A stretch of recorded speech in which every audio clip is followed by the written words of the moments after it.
Things will get a little tougher next week as Watson and the Browns go to Baltimore to face the division-leading Ravens. Okay, it's Monday, so it's time for one of my favorite segments that we do. We empty the notebook with our in-game reporters, Evan and Aditi, and all our in-game correspondents, gathering so much information over the course of the week. We get the chance for them to lay it out here. If you're new to the program, we empty the notebook with three things: a story from Sunday, stories they didn't get to tell, and big picture observations. So let's get into it with Aditi, Kinkhabwala and Evan Washburn. Great to see you both. Welcome back to HQ. As you both know, they always tell us in this business we got to be multifaceted, be able to excel at different things. That also goes in football, apparently, Evan, as the Texans found out Sunday when it comes down to their kicking game.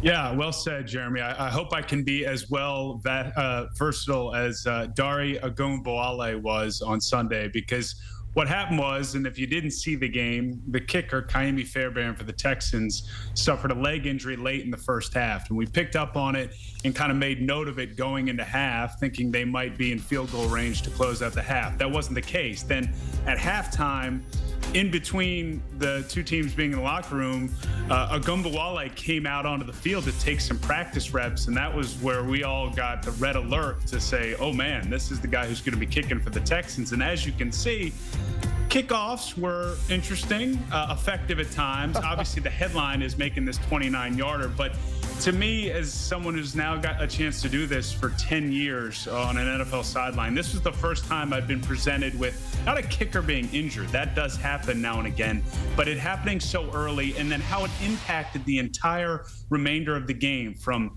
game plan offensively to decision making on extra points or two-point conversions, which the Texans went for 2 of in the second half, failed on both of them. Then the decision to have Ogunbowale kick that field goal. And then the question as to why can't your punter, Cam Johnston, be your kicker? Well, those two skill sets are not married necessarily, despite the fact that they both utilize their foot. So it was just so much to sort through. But I thought it was a great window for viewers into our world of trying to figure this out on the fly, but also teams. Not just the Texans, but the Bucs and how they had to defend. So it really took the idea of strategy, X's and O's, game, situation, time, score to another level. And I think it just added to what was an extremely entertaining game. And you guys did a great job with it. I've already looked to see if Ogunbowale's status has changed in fantasy, because I have a Ka'imi Fairbairn on my fantasy team. So I'm wondering if I'll be able to pick him up as a kicker this week.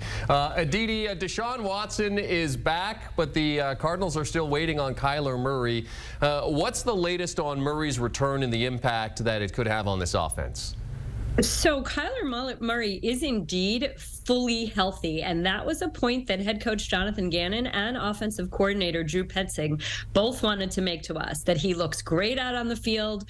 Petzing could not stop talking about the way the ball spins out of his hands. The issue here is that this is a brand new offense, and so Petzing and Gannon both thought that Murray would be helped by having one more week of practicing this offense, of managing the huddle, of getting in and out of the huddle, of calling the plays, all of that. Last week, the Cardinals did indeed manage the reps such that rookie Clayton Toole and Kyler Murray split the reps evenly. This week, you should see a change in that. But of course, the bigger question that people outside of Arizona have is essentially, is Kyler Murray the future of the Cardinals? We know what that contract is. We know what the limitations or the parameters of that contract are in terms of the Cardinals potentially moving on. But I can tell you this. I had a conversation with head coach Jonathan Gannon on the sideline before the game. He could not have been more bullish, guys, about Kyler Murray. He said that he came in, every single thing that he has asked Murray to do, he has done. Everything he wants out of a franchise quarterback, Murray has given him. And he said he thinks the key is that Murray actually takes to really hard coaching. And that's what Gannon's giving him. He said this is the son of a football coach. This is a guy who grew up being coached hard. And so I'm going to coach him hard. And if that means dinging him for being 2 minutes late to a meeting, I'll do that.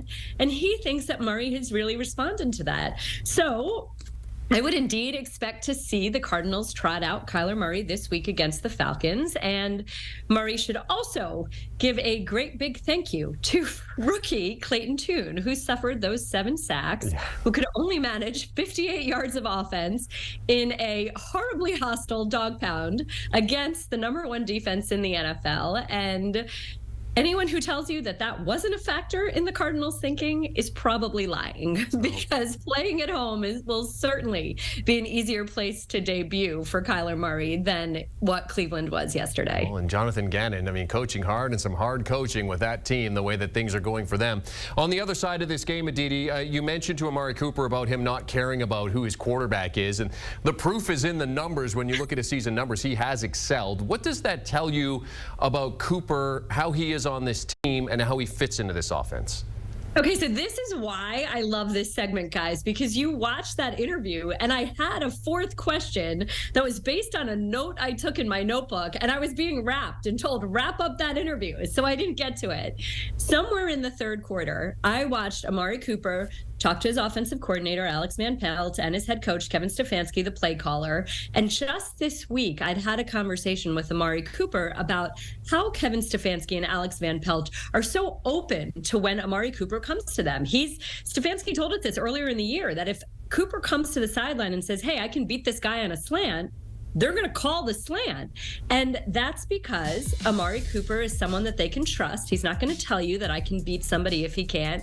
And because he is not a diva. He is not a selfish wide receiver. If he's telling you that, it's not just because he wants the ball. It's because he really thinks he can help the team win. So I'm watching this happen, and then I see nods from the two coaches. I see Amari Cooper go over to Deshaun Watson, have a long conversation with him. And what I later found out is that Amari Cooper felt that the double team the Cardinals kept playing on third down was a double team that he could beat, that he could essentially run a post right through that double team and it could go for something big. And that's exactly what we saw to set up the last touchdown, that play right there.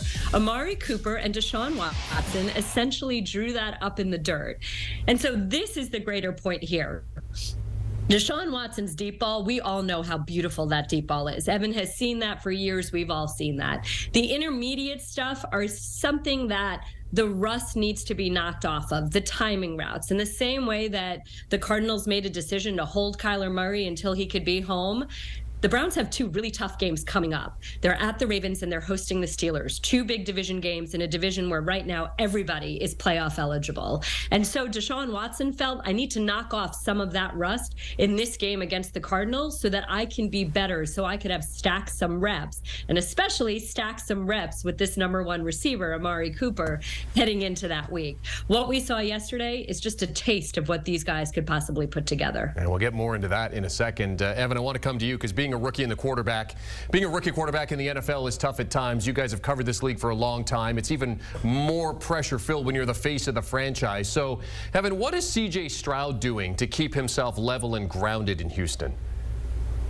It's not even just what he's doing, Jeremy. It's what those around him are doing. And I don't know if you saw, it was a hit in the late 90s, a Samuel L. Jackson vehicle, The Negotiator, an action-packed blockbuster. Well, Case Keenum is the negotiator in Houston. And specific to this role, it's supporting C.J. Stroud in the meeting room, in the quarterback room, with Bobby Slowick, the offensive coordinator, with the head coach, D'Amico Ryans, as sometimes playing the bad cop in situations where Case Keenum and C.J. Stroud have developed such a chemistry where they'll be in a meeting, something will come up, a play call, an audible, some of the minutia that comes with the position, and all C.J. has to do is kind of give Case a look, and Case knows, okay, that means my quarterback doesn't necessarily like that. He wants something else. I'll step up. I'll make a point as the 35-year-old vet in the room and say, hey, why don't we run it this way? Why don't we do this way? So that CJ, as he put it to us, doesn't always have to be the guy asking for something to change. Now, this relationship goes beyond that. It's not just being the bad cop in the room. He's really obviously provided CJ with so much support and understanding of offense's scheme over 10 plus years in the NFL for Case Keenum.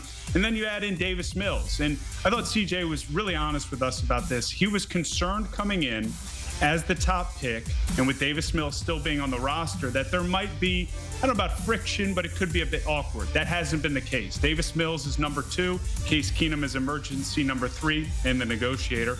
And they have an unbelievable chemistry and bond to the point where every Friday night, it's Case, his fiance, Davis, his wife, and CJ Stroud going out for a nice dinner. CJ Stroud joking that he's the fifth wheel, but when you talk to Davis and Case, they love it. Their families love CJ, and it's really become a bond. And the last layer to it that I thought was interesting, funny, and real was that CJ was really concerned at the trade deadline last week that one of those guys might get moved because their value had increased over the course of the last week with Kirk Cousins injuries and a lot of quarterback movement in the backup market. And both guys stayed in Houston. They value their role to support CJ. And it's a window into how important that position is. We only see it when they're thrust into a game and sometimes unable to perform. But a lot of what they do, backups, is supporting QB1 and really putting him in, especially a young guy, a position to succeed. A couple of great stories we didn't get to hear on Sunday with Evan Washburn and Aditi Kinkhabwala. All right, let's talk big picture. And after that performance on Sunday, CJ Stroud has Panthers fans asking, wait, did we take the wrong guy at number one? He also has Evan you wondering about whether he should be in a certain awards conversation here. Yeah, I mean, look, I'm a bit of prisoner of the moment here. You're on the field there, and you feel like you witnessed something special. But Aditi's been around this long enough, too. With these young quarterbacks, you know pretty quick if they're special. I think I'm not quick to bail on a guy necessarily, but what we saw from CJ Stroud yesterday, and you couple that with what he's done through the first 7 games of the season, while there have been moments that have been lower, i.e. a loss to Bryce Young and the Carolina Panthers the week prior, he has shown unbelievable poise and all the necessary attributes on, but maybe more importantly, off the field, on the mental side, to be a special player. And then when you just look, Jeremy, at the landscape of the MVP conversation right now, there's no guy who's grabbed the lead. I think Lamar Jackson's probably topped that list from my perspective. I still think Mahomes is in the conversation. Joe Burrow is starting to pick up steam after a slow start. But look, by the numbers, if you see where CJ Stroud ranks, he's in the mix. And Kirk Cousins is tops amongst most of these numbers. He's out of the mix with that Achilles injury. So if CJ Stroud can obviously not probably keep the level or pace that he had yesterday, because that was historic, but if he's anywhere near it and this team really makes a run of the postseason and becomes a threat in the AFC, there's no reason why CJ Stroud should be a rookie in the MVP conversation. And as far as I know, no rookie's done it since Jim Brown in the late 50s. Well, proof is in the play, and the play has been fantastic for CJ Stroud. Texans fans very happy. Aditi, let's go back over to the AFC North here. Baltimore's running away with the division, but what could a healthy Deshaun Watson and this Cleveland defense, this #1 defense, do to upset that? Well, and that's exactly what it is. This defense is playing absolutely lights out. It had 2 somewhat disappointing weeks. Myles Garrett told us going into the game that he just felt the level of physicality the previous 2 weeks hadn't been the same as it was against San Francisco in what at the time seemed like such an enormous upset.